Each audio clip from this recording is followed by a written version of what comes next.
శ్రీ గణేశాయ నమః శ్రీ సరస్వత్యై నమః ఓం శ్రీ గురుభ్యో నమః ఓం శ్రీ కృష్ణాయ పరమాత్మనే నమః. అందరికీ నమస్కారం అండి. భగవద్గీతలో 8వ అధ్యాయం అక్షర బ్రహ్మ యోగం చెప్పుకుంటున్నాము. కిందటి భాగంలో 9-10 శ్లోకాలు వివరించుకున్నాము. ఈ భాగంలో 11 నుండి 13వ శ్లోకం వరకు వివరించుకుందాం. ఒకసారి కిందటి భాగంలో ఏం చెప్పుకున్నామో ఒకసారి గుర్తు చేసుకుందాము. పరమాత్మను సర్వజ్ఞుడిగా, అత్యంత ప్రాచీనుడిగా, అన్నింటినీ అందరినీ శాసించేవాడిగా, అతి సూక్ష్మమైన వాడిగా, అన్నింటికీ అందరికీ పరమ ఆధారము కారణముగా ఉన్నవాడిగా, ఊహకు అందనివాడిగా, మరియు సూర్యుడి కంటే కూడా తేజోవంతుడిగా తెలుసుకొని ఎవరైతే మరణ సమయంలో యోగ అభ్యాసము చేత లభించిన అచంచలమైన మనస్సుతో ప్రాణములను కనుబొమ్మల మధ్యనే నిలిపి నిశ్చలంగా భగవంతుడిని అత్యంత భక్తితో స్మరిస్తారో వారు ఖచ్చితంగా ఆయనను పొందుతారు అని 9వ శ్లోకంలో చెప్పారు. 9, 10 రెండు శ్లోకాల్లో చెప్పారు. ఇప్పుడు 11 నుండి 13వ శ్లోకం వరకు ఈ 9 నుండి 9, 10వ శ్లోకాలలో సగుణ బ్రహ్మని ఎట్లా ధ్యానించాలో చెప్పారు. ఇప్పుడు 11 నుండి 13వ శ్లోకం వరకు నిర్గుణ బ్రహ్మని ఎట్లా ధ్యానించాలో చెప్తారు. 11వ శ్లోకం ఒకసారి చదువుకుందాము. యదక్షరం వేదవిదో వదంతి విశంతి యద్యతయో వీతరాగాః యదిచ్ఛంతో బ్రహ్మచర్యం చరంతి తత్తే పదం సంగ్రహేణ ప్రవక్ష్యే. ఈ శ్లోకంలో పద విభజన తెలుసుకుందాం. యత్ అక్షరం వేదవిదః వదంతి విశంతి యత్ యతయః వీతరాగాః యత్ ఇచ్ఛन्तః బ్రహ్మచర్యం చరంతి తత్తే పదం సంగ్రహేణ ప్రవక్ష్యే. ఈ శ్లోకంలో ఏమంటున్నారంటే యత్ అక్షరం వేదవిదః వదంతి అంటే వేద విధులైన విద్వాంసులు ఏ సచ్చిదానంద ఘన పరమాత్మ గురించి శాశ్వతుడిగా చెప్తారో విశంతి యత్ యతయః వీతరాగాః ఆసక్తి రహితులైన యత్నశీలులైన సన్యాసులు ఏ పరమపదంను ప్రవేశిస్తున్నారో యత్ ఇచ్ఛन्तః బ్రహ్మచర్యం చరంతి ఏ పరమపదమును కోరుకున్న వారే బ్రహ్మచారులు బ్రహ్మచర్య వ్రతమును ఆచరిస్తున్నారో తత్తే పదం సంగ్రహేణ ప్రవక్ష్యే అటువంటి పరమపదము గురించి నీకు సంక్షిప్తంగా చెప్తాను. ఈ శ్లోకం యొక్క తాత్పర్యం తెలుసుకుందాం. వేదాలు తెలిసిన పండితులు చెప్పే ఆ పరమపదము రాగద్వేషాలను వదిలి వైరాగ్యముతో యతులు అంటే తపస్వులు సన్యాసులు చేరుకునే పరమపదము, బ్రహ్మచారులు బ్రహ్మచర్యం పాటిస్తూ సాధించదలిచిన పరమపదము ఏంటో నేను నీకు సంక్షిప్తంగా వివరంగా చెప్తాను అని భగవానుడు అర్జునుడితో చెప్తున్నారు. పరమాత్మ గురించిన జ్ఞానమును వేదము అంటారు. వేదాలకు ఆధారము ప్రాణము పరబ్రహ్మమైన పరమాత్మ. వేదాలను ఆధారంగా చేసుకుని జ్ఞానులు మహాత్ములు ఎవరైతే ఆ పరమాత్మను అక్షరుడిగా సర్వజ్ఞుడిగా తెలుసుకుని ఆయనను పొందడం కోసం సాధన చేస్తారో వాళ్ళని వేద విధులు అని చెప్తారు. అట్లాగే ఈ ప్రాపంచిక విషయ చింతన వదిలి రాగద్వేషాల వంటి ద్వంద్వాలను విడిచిపెట్టి ఇంద్రియాలను పూర్తిగా నిగ్రహించి పరమాత్మ యందు స్థితులైన యతులు సన్యాసులు మహాత్ములను యతయః అనే పదంతో ఇక్కడ చెప్తున్నారు. వీరు ఆత్మ పరమాత్మ తత్వము తెలుసుకొని ఆత్మ అనాత్మ విచారణ సత్య అసత్య వివేచన చేస్తూ నిరంతరము పరమాత్మను పొందాలనే కాంక్షతో సాధన చేస్తారు. సాధన చెయ్యగా వారు శాస్త్రాల నుండి తెలుసుకున్న పరమాత్మ తత్వము అనుభవపూర్వకంగా తెలుసుకొని ఆ పరమాత్మతో అభేద స్థితిని పొందుతారు. వేద విధులు చెప్పేటువంటి బ్రహ్మము వీతరాగులైన యతులు పొందేటటువంటి బ్రహ్మము గురించి చెప్పడానికి యత్ అనే పదం వాడారు. అంటే అది అని అర్థం అన్నమాట. సో యత్ అంటే అది ఏదైతే తెలీదో మనకి తెలియని దాని గురించి యత్ అని చెప్తున్నారు. ఇప్పుడు ఆ పరబ్రహ్మ ప్రాప్తి కోసమే బ్రహ్మచారులు కూడా బ్రహ్మచర్య వ్రతము పాటిస్తారని చెప్పారు. ఇక్కడ బ్రహ్మచర్య వ్రతము అంటే బ్రహ్మప్రాప్తికి సాధన చేసే మార్గంలో శ్రేష్టమైన దానిని ఆచరించడము అని అర్థము. సాధారణంగా బ్రహ్మచర్య ఆశ్రమంలో అంటే 4 ఆశ్రమాలు ఉంటాయి. సో అందులో బ్రహ్మచర్య ఆశ్రమంలో బ్రహ్మచర్య వ్రతమును తప్పకుండా పాటించాలి. ఆ విధంగా ఇంద్రియ నిగ్రహము, ప్రాపంచిక విషయ ఆసక్తి తగ్గి విద్య మీద శ్రద్ధ కుదురుతుంది. అయితే ఆధ్యాత్మిక మార్గంలో ఉన్న సాధకులు ఇతర ఆశ్రమాలలో ఉన్నా కూడా వీలైనంత బ్రహ్మచర్య వ్రతము పాటించాలి అని సూచిస్తున్నారు. ఇది ఇట్లా పాటించడం వల్ల మానసిక దృఢత్వము పెరిగి సాధన మెరుగుపడుతుంది.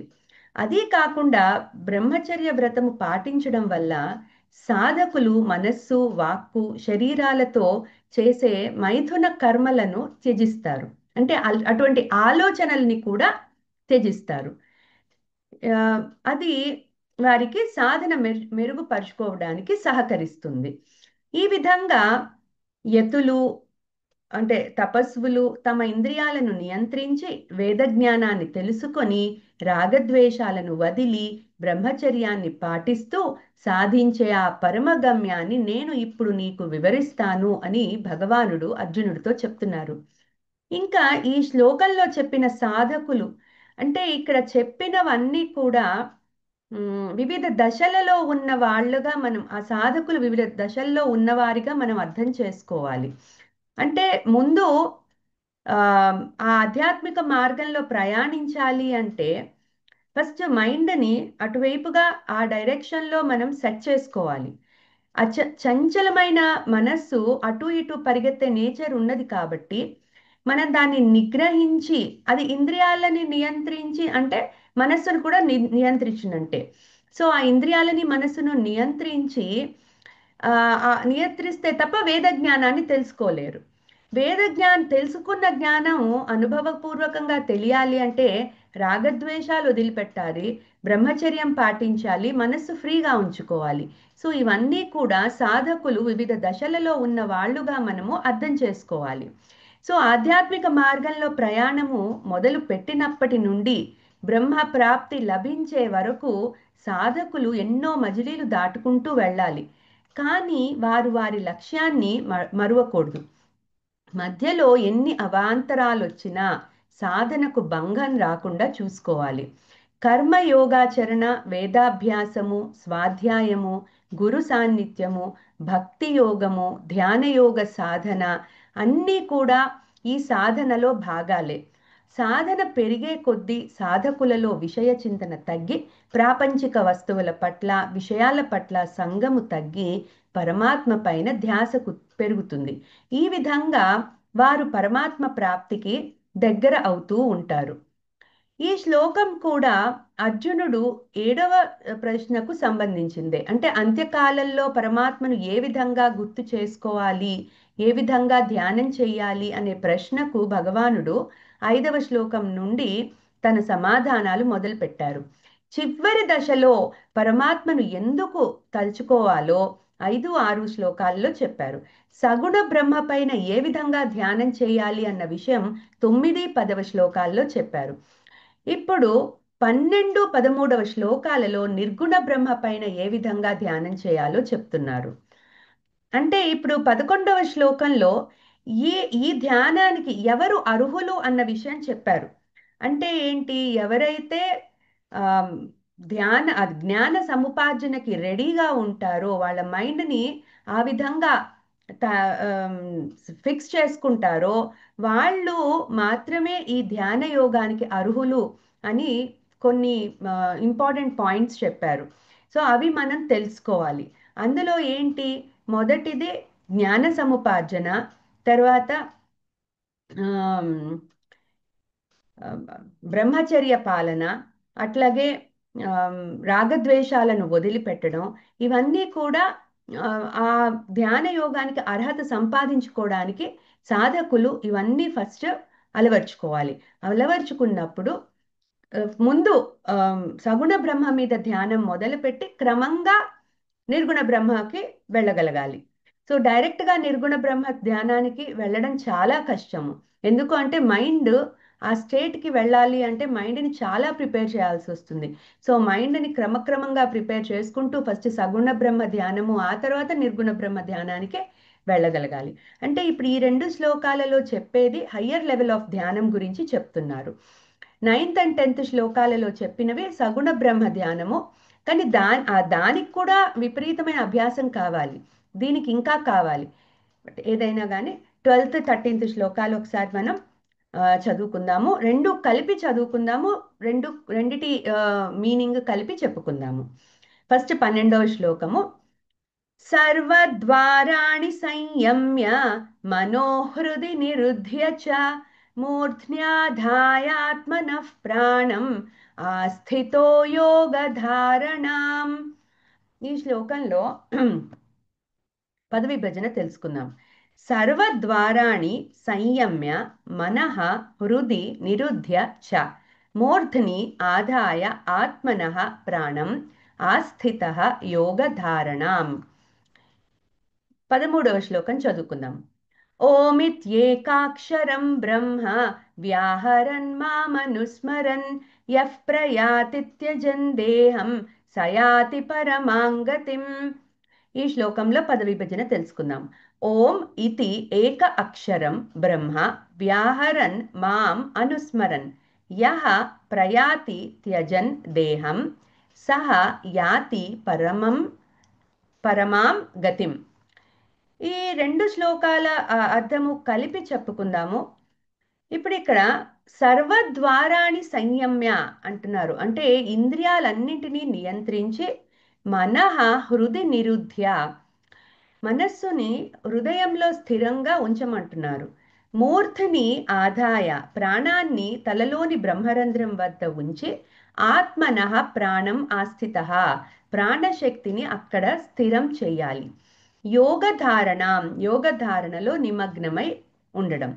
ఇంకా ఓం ఇతి ఏకాక్షరం, ఓం అనే ఒక్క అక్షరమైన పరబ్రహ్మం వ్యాహరన్ ఉచ్చరిస్తూ, మాం అనుస్మరన్ నన్ను స్మరిస్తూ, యహ ప్రయాతి ఎవరు ఈ విధంగా మరణిస్తాడో, త్యజన్ దేహం దేహాన్ని వదిలి, స యాతి పరమాంగతిం అతడు పరమగమ్యాన్ని పొందుతాడు. ఈ శ్లోకం యొక్క తాత్పర్యం తెలుసుకుందాం. శరీరం యొక్క అన్ని ద్వారములను నియంత్రించి మనస్సుని హృదయస్థానము యందే నిలిపి ప్రాణములను మూర్ధ్య స్థానంలోకి లాగి, అంటే సహస్రార చక్రం దగ్గర స్థిరంగా మన ఊపిరిని అక్కడ దాకా తీసుకెళ్ళి వ్యక్తి ఏకాగ్రతతో, ఎవరైతే ఏకాగ్రతతో యోగ ధ్యానములో స్థితుడై ఉండి ఓంకారమును జపిస్తూ పరమేశ్వరుడునైన నన్ను స్మరిస్తూ శరీరము నుండి వెళ్ళిపోయిన వాడు పరమగతిని పొందుతాడు. అంటే ఇక్కడ మూడు చెప్తున్నారు. ఒకటి ఏంటంటే ఇంద్రియాలను నిగ్రహించిన తర్వాత మనస్సుని హృదయ స్థానంలో నిలపమంటున్నారు. ఆ తర్వాత ఊపిరిని, అంటే ప్రాణశక్తిని, ఊపిరిని అంటే ఇన్హేల్ చేస్తూ, అంటే దీర్ఘంగా ఇన్హేల్ చేస్తూ ఆ ఊపిరిని మన సహస్రార స్థానం దగ్గర స్థిరపరచమని చెప్తున్నారు. అట్లా ఏకాగ్రతతో యోగ ధ్యానం చేయండి అని అలా ఫస్ట్ ఆ స్టేట్కి తీసుకుని వెళ్ళి శరీరాన్ని అక్కడ ఓంకార జపాన్ని చేయమని చెప్తున్నారు. సో ఇక్కడ 5 విషయాలు చెప్పారు. ఒకటి ఇంద్రియాలని నిగ్రహించడం, 2 మనస్సుని హృదయస్థానంలో నిలపడం, 3 ప్రాణశక్తిని సహస్రార చక్రం దగ్గర నిలపడం, ఏకాగ్రతతో యోగధ్యానం చేయడము, అదెట్లా ఓంకారాన్ని జపిస్తూ చేయడం. ఈ 5 విషయాలు చేస్తూ ఎవరైతే ప్రాణాన్ని విడిచిపెడతాడో అతడు పరమగతిని పొందుతాడు అని చెప్తున్నారు. సో ఇప్పుడు ఇక్కడ ఒక్కొక్కటి తెలుసుకుందాము. ప్రాపంచిక వస్తు విషయాలను మన మనసులోకి జ్ఞానేంద్రియాల ద్వారా మనం ప్రవేశిస్తాయి. అంటే ఇవన్నీ మన గ్రహణ శక్తి అనేది జ్ఞానేంద్రియ ద్వారా ఉంటుంది. మనస్సుకి గ్రహణ శక్తి వేటి ద్వారా వస్తుందంటే జ్ఞానేంద్రియాల ద్వారా. మనకి 5 జ్ఞానేంద్రియాలు ఉన్నాయి. చెవి, చర్మము, చెవి వినడానికి, చర్మము స్పర్శకి, కళ్ళు చూడడానికి, నాలుక టేస్ట్ చూడడానికి, ముక్కు వాసన చూడడానికి. సో ఇవన్నీ బయట ప్రపంచంలో ఉన్న ఈ ఆమ్, ఏదైతే పంచభూతాలతో అసోసియేట్ అయి ఉన్నాయో ఇవన్నీ కూడా మనము ఈ మన జ్ఞానేంద్రియాలతో రిసీవ్ చేసుకుంటాము. సో ఆ, ఈ బయట ఉన్న ప్రపంచంలోవి ఇవే ఇంకా పంచభూతాలతో అసోసియేట్ అయి ఉంటాయి కాబట్టి ఇప్పుడు సౌండ్ అనేది ఆకాశముతో అసోసియేట్ అయి ఉంటుంది. అట్లాగే ఆ, స్పర్శ అనేది వాయువుతో అసోసియేట్ అయి ఉంటుంది. రూపము అగ్ని అగ్నితో అసోసియేట్ అయి ఉంటుంది. తర్వాత నాలుక రసము నీటితో అసోసియేట్ అయి ఉంటుంది. గంధము పృథ్వీతో అసోసియేట్ అయి ఉంటుంది. సో ఇవన్నీ కూడా ఈ ఐదు మనం బయట పంచభూతాలు బయట ఉన్నాయి, మన బాడీలోనూ ఉన్నాయి. సో బయట ఉన్న ఈ పంచభూతాల నుండి వచ్చే ఇవన్నీ కూడా మనం ఎట్లా గ్రహిస్తామంటే మన జ్ఞానేంద్రియాలతోటే గ్రహిస్తాము. సో ఇవి అందుకే ఈ ఇంద్రియాలను మన శరీరాలకు ద్వారాలుగా చెప్తున్నారు. అట్లా స్వీకరించిన విషయాలు మన మనస్సు గ్రహిస్తుంది. ఈ విధంగా బాహ్య ప్రపంచంలోని విషయాలను గ్రహించిన మనస్సు సంకల్ప వికల్పాలను చేస్తుంది. అంటే నాకు ఇది ఇష్టము, నాకు ఇది ఇష్టం లేదు, నాకు ఇది నచ్చుతుంది, నాకు ఇది నచ్చదు. ఇవన్నీ మనం నాకు నాకు నాకు అంటున్నామే కానీ అక్కడ నాకు అనే చైతన్యం, నేను అనే చైతన్యం మనకి ఎవరి వల్ల వచ్చింది అని మనం ఆలోచించాము. సో ఈ మనస్సు కూడా ఈ ఎప్పుడైతే ఈ విషయాలను గ్రహిస్తుందో లోపల సంకల్ప వికల్పాలను చేస్తుంది. నిరంతర చింతన చేస్తూ ఉంటుంది. ఏదన్నా మనం ఒకసారి ఏదన్నా ఒకటి చూస్తే తొందరగా మర్చిపోం, అలాగే ఒకటి వింటే తొందరగా మర్చిపోం. ఎందుకు? మనస్సులో అది స్థిరంగా ఉంది. మళ్ళీ మళ్ళీ మనకి మన చిత్తంలో ప్రవేశించి ఆ మెమరీ అనేది మనకి తడుతూ ఉంటుంది. అందుకని ఆ చింతన, నిరంతర చింతన తర్వాత ఏమవుతుంది, దానికి అటాచ్ అయిపోతాం. అనురాగము మమకారము రెండూ కలుగుతాయి. సో ఇది ఈ విధంగా మనస్సులో ఈ సంకల్ప వికల్పాలు, తర్వాత మమకారము, అటాచ్మెంట్, సంగము అన్నీ ఏర్పడతాయి మనం బయట నుంచి స్వీకరించే ఈ విషయాల వల్ల. సో ఇది సహజంగానే మనస్సులో మరిన్ని ఆలోచనల్ని పునరావృత్తి చేసి ఆ ఆలోచనలే కోరికలయ్యి కర్మలను ప్రేరేపిస్తాయి. అంటే మనం ఒకటి ఏదైనా చూసి అది పొందాలి అనుకున్నప్పుడు, చూసినా విన్నా అది పొందాలి అనుకున్నప్పుడు దానికి తగ్గట్టుగా ఒక యాక్షన్ చేయాల్సి వస్తుంది, ఒక కర్మ చేయాల్సి వస్తుంది. సో ఆ కర్మ మనం దేని ద్వారా చేస్తాము అంటే కర్మేంద్రియాల ద్వారా చేస్తాము. మనకి 5 కర్మేంద్రియాలు కూడా ఉన్నాయి. అవేంటి? కాళ్ళు, చేతులు, నోరు, మలద్వారము, అలాగే జననేంద్రియ అవయవాలు. సో ఈ 5 కర్మేంద్రియాలు. మన కర్మ అనేది వీటి వల్ల జరుగుతుంది. ఈ గ్రహణ శక్తి ఏమో ఈ జ్ఞానేంద్రియాల వల్ల వస్తుంది, కర్మ ఏమో కర్మేంద్రియాల వల్ల వస్తుంది. సో ఇప్పుడు ఇక్కడ పరమాత్మ అన్ని ఇంద్రియాలని నిగ్రహించమంటున్నారు. ముఖ్యంగా ఇప్పుడు కర్మేంద్రియాలని మనం నిగ్రహించలేము. ఎందుకంటే కర్మేంద్రియాలు మనకు మనసులో వచ్చిన ఆలోచనలు బట్టి మనం యాక్షన్ చేస్తున్నాం కాబట్టి వాటిని నిగ్రహించక్కర్లా. బట్ మనం నిగ్రహించాల్సిందేవి అంటే జ్ఞానేంద్రియాలు. జ్ఞానేంద్రియాల నుంచి మనం తీసుకునే విషయాలు మనసులో ఎప్పుడైతే సెటిల్డ్ అవుట్ అవుతున్నాయో అక్కడి నుంచి ప్రాబ్లం స్టార్ట్ అవుతుంది. సో మన మనస్సులోకి అవి వెళ్ళనివ్వకుండా మనము చూసుకోవాలి. అలా చూసుకున్నప్పుడు కొంత ఆ ఇంద్రియ నిగ్రహం అనేది సాధ్యపడుతుంది. సో ధ్యాన యోగ సాధన చేయడానికి ప్రప్రథమంగా ఇంద్రియాల ద్వారా విషయ స్వీకరణను నిరోధించాలి. అంటే మనం ఏది వినాలి, ఏది వినకూడదు, ఏది చూడాలి, ఏది చూడకూడదు, ఇవన్నీ మన డిస్క్రిషన్, మన బుద్ధి మనకి చెప్తూ ఉంటుంది. మన బుద్ధిలో వివేకం పెరిగే కొద్దీ ఈ ఈ డిస్క్రిషన్ అనేది మనకి పెరుగుతూ ఉంటుంది.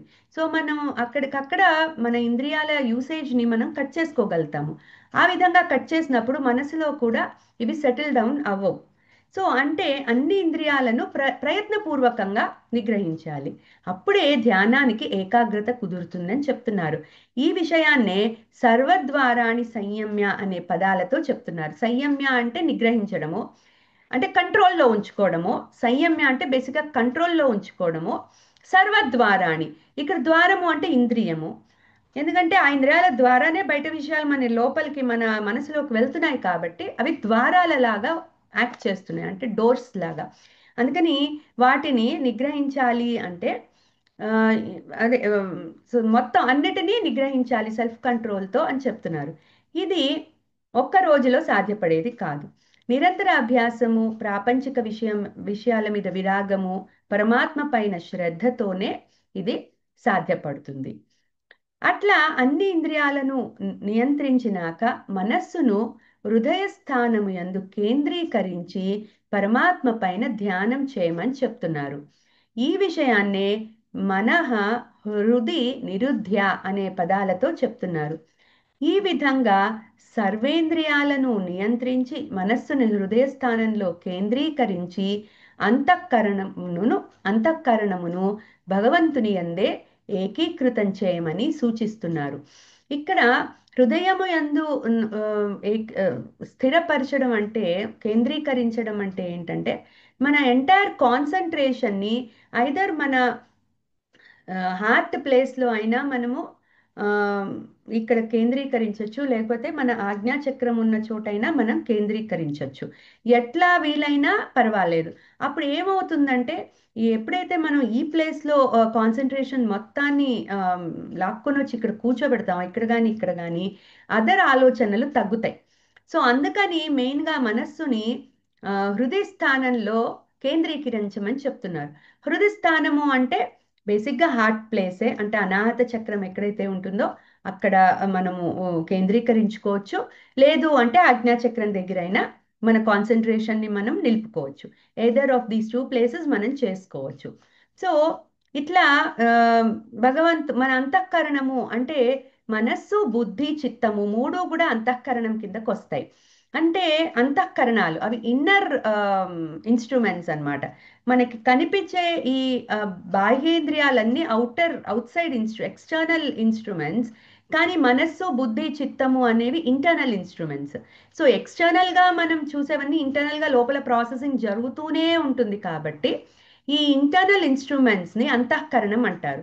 సో ఎప్పుడైతే మన కాన్సన్ట్రేషన్ని మనం ఇక్కడ కేంద్రీకరిస్తామో, ఇక్కడ కానీ ఈ మొత్తం అంటే మన మనస్సులో జరిగే అప్పటికప్పుడు గ్రహణ శక్తి వల్ల జరిగేవి కానీ, లేకపోతే మన చిత్తము మెమరీ నుంచి వచ్చేవి కానీ, లేకపోతే బుద్ధి మన ఇంటలెక్ట్ కానీ, ఈ మూడు కూడా అలైన్ అయి ఉండాలి.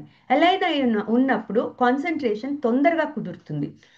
ఇది ఎట్లా సాధ్యపడుతుంది అంటే చెప్పడం ఈజీయే, కానీ వివేకయుక్తమైన బుద్ధితోనే అది సాధ్యపడుతుంది. అంటే ఆ బుద్ధిలో వివేకము ఆ, పెరిగే కొద్దీ మన మనస్సుని, చిత్తాన్ని కూడా అది కంట్రోల్ చేస్తుంది.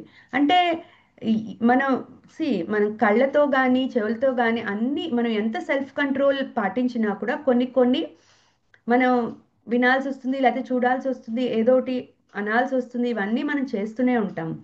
కానీ బుద్ధిలో వివేకం పెరిగినప్పుడు ఇది మనం వివేకయుక్తంగా ప్రవర్తిస్తాము. బుద్ధి మనస్సుని కంట్రోల్ చేస్తుంది. అలాగే చిత్తంలో ఉన్న మెమరీస్ని ఆపేస్తుంది మనసులోకి రాకుండా. సో ఇట్లా బుద్ధి లో వివేకము పెంచుకున్నప్పుడు అంతఃకరణం అనేది శుద్ధమవుతుంది.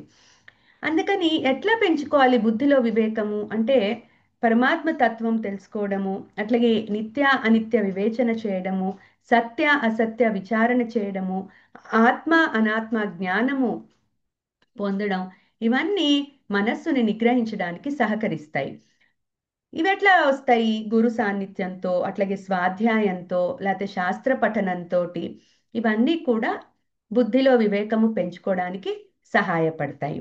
సో ఈ విధంగా మనస్సు ఇంద్రియాలన్నిటినీ కంట్రోల్ చేసి అంతఃకరణాన్ని మన హృది స్థానంలో నిలిపిన తర్వాత ఏం చేయాలంటున్నారంటే ప్రాణవాయువుని మన బ్రహ్మరంధ్రం దగ్గర, బ్రహ్మగ్రంథం అంటే సహస్రారం వరకు తీసుకెళ్ళి అక్కడ నిలపమంటున్నారు. అంటే డీప్ ఇన్హేలింగ్ చేసుకుని అక్కడ హోల్డ్ చేయాలి బ్రెత్ని. అంటే అక్కడ కుంభకంలో ధ్యానం చేయండి అని చెప్తున్నారు. అంటే ఇది కూడా ఎక్కువసేపు మనం హోల్డ్ చేయలేం బ్రెత్ ఇనిషియల్ స్టేజెస్లో, అది ప్రాక్టీస్తో సాధ్యపడుతుంది. సో అక్కడ బ్రెత్ని హోల్డ్ చేసి అప్పుడు ధ్యానం చేయమంటున్నారు. ఆ ధ్యానం ఎలా? అందుకే మూర్ధ్ని ఆదాయ ఆత్మనః ప్రాణం ఆస్థిత యోగధారణ. ఏ రకంగా అంటే మూర్ధ్ని స్థానంలో ప్రాణవాయువుని అంటే మనం ఇన్హేల్ చేసిన వాయువుని అక్కడ నిలిపి, అంటే కుంభకంలో మన్ని ధ్యాన యోగము చేయమంటున్నారు. యోగ ధారణ అంటే యోగముని ధ్యాన యోగాన్ని చేయమని చెప్తున్నారు. ఈ ధ్యాన యోగము ఎట్లా చేయాలి అన్నది నెక్స్ట్ శ్లోకంలో చెప్తారు. సో ఇక్కడ భగవానుడు వివరించిన విధానము అష్టాంగ యోగంలో ప్రాణాయామము, ధారణ, ధ్యానం అనే అంశాలు మీద బేస్ అయి ఉంది.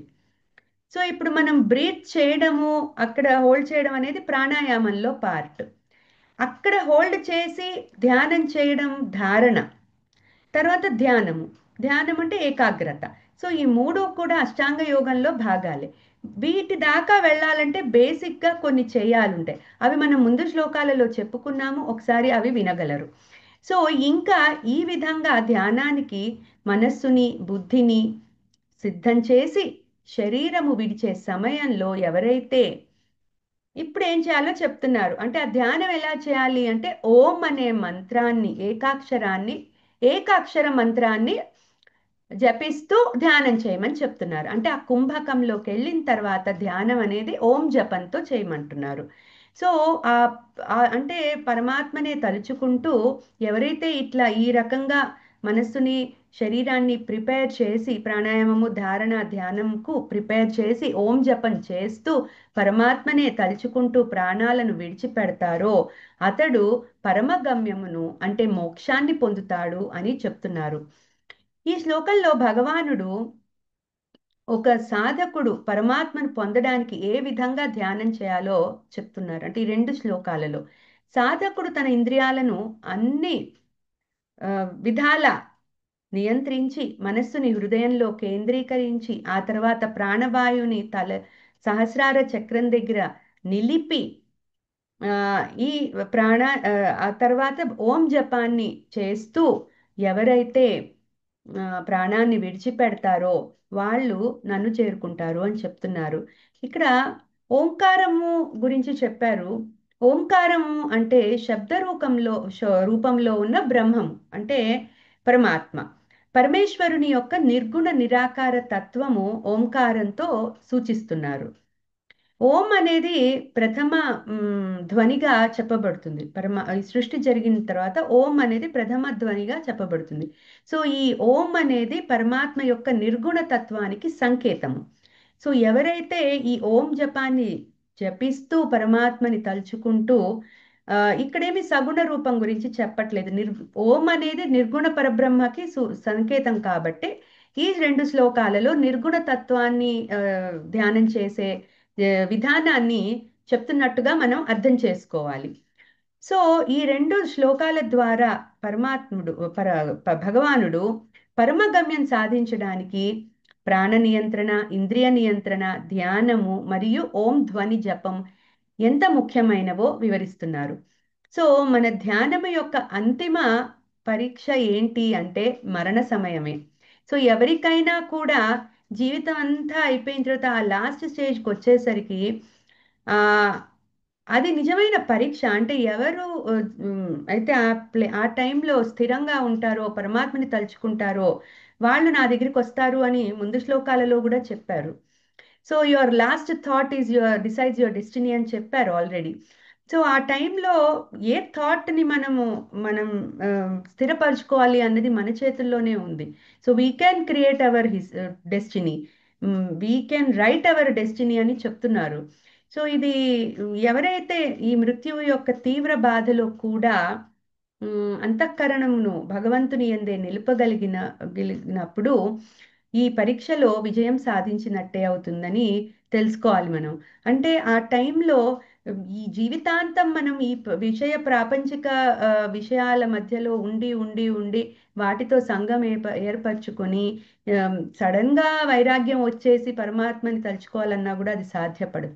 సో ఈ లోకంలో ఉంటూనే ఇక్కడ పనులు చేసుకుంటూనే చిన్న చిన్నగా ఈ పరమాత్మ ధ్యానంని మనం అలవాటు చేసుకోవాలని చాలా గట్టిగా సూచిస్తున్నారు ఇక్కడ. ఇట్లా చిన్నప్పటి నుంచే మనం అలవాటు చేసుకుంటే ఆ టైంలో తేలికగా ఇవి మనం చేయగలుగుతాము. లేకపోతే చివరికి గుర్తొచ్చేది ఈ ప్రాపంచిక విషయాలు, మన బంధువులు, లేకపోతే మన ఆస్తులు, ఇవే గుర్తొస్తాయి తప్ప పరమాత్మ గుర్తురాడు. అందుకని పరమాత్మ ధ్యానం అనేది ముందు నుంచే అలవాటు చేసుకోవాలని సూచిస్తున్నారు. సో ఎవరైతే ఇట్లా ఈ టైంలో ఆ టైంలో కూడా ధైర్యంగా ఉండి ఈ పరమాత్మ చెప్పిన విధంగా ఆ, ధ్యానం చేస్తారో వాళ్ళు అత్యున్నత లక్ష్యాన్ని పొందుతారు, అంటే పరమాత్మని పొందుతారు. ఇది చాలా క్లిష్టమైంది, మనం అది అర్థం చేసుకోవాలి. సో దీనికి ఒక అభ్యాసం నిరంతరంగా చేస్తూనే ఉండాలి. సో ఇది ఇవాళ చేశాను రేపు చేయక్కర్లేదు అన్నది కాదు. సో ఇట్స్ డైలీ ప్రాసెస్ అది. సో ఇది మన దినచర్యలో ఇంక్లూడ్ చేసుకున్నప్పుడు క్రమక్రమంగా మనకి ఆ ఎక్కువసేపు భగవంతుడికి ధ్యానానికి వినియోగించేటట్టుగా మన మైండ్ ప్రిపేర్ అవుతుంది. సో అందుకని చిన్న చిన్న ధ్యానము, చిన్న చిన్న ఈ అభ్యాసం అనేది చిన్న చిన్న ప్యాకెట్స్ లో మనం అలవాటు చేసుకోవాలి, ఒక్కసారిగా అవ్వదు కాబట్టి చిన్న చిన్నగా అలవాటు చేసుకుంటే ఎక్కువసేపు తర్వాత క్రమంగా కూర్చోగలుగుతాము. సో ఈ విధంగా ఈ రెండు శ్లోకాలలో నిర్గుణ పరబ్రహ్మ తత్వాన్ని మనం ఎట్లా ధ్యానించవచ్చో చెప్పారు. ఇంకా 14వ శ్లోకంలో భగవానుడు ఇటువంటి ప్రావీణ్యము సాధించాలంటే ఆ, ఎటువంటి మార్గాన్ని ఆ, ఎట్లా సాధ్యపడుతుందో వివరిస్తున్నారు. అది వచ్చే భాగంలో తెలుసుకుందాము. ఒక్కసారి ఈ 3 శ్లోకాలను చదువుకుని ముగించుకుందాం. యదక్షరం వేదవిదో వదంతి విశంతి యద్యతయో వీతరాగాః యదిచ్ఛంతో బ్రహ్మచర్యం చరంతి తత్తే పదం సంగ్రహేణ ప్రవక్ష్యే. సర్వద్వారాణి సంయమ్య మనోహృది నిరుధ్య చ మూర్ధ్న్యాధాయాత్మనః ప్రాణం ఆస్థితో యోగధారణాం. ఓమిత్యేకాక్షరం బ్రహ్మ వ్యాహరన్ మామనుస్మరన్ యః ప్రయాతి త్యజన్ దేహం సయాతి పరమాంగతిం. చాలండి. జ్ఞానానందమయం దేవం నిర్మలస్ఫటికాకృతిం ఆధారం సర్వవిద్యానాం హయగ్రీవముపాస్మహే. ఏతత్ ఫలం శ్రీ సద్గురు దివ్య చరణారవిందార్పణమస్తు. సర్వం శ్రీకృష్ణార్పణమస్తు. చాలండి, మళ్ళీ కలుసుకుందాము వచ్చే భాగంలో. అంతవరకు ధన్యవాదాలు.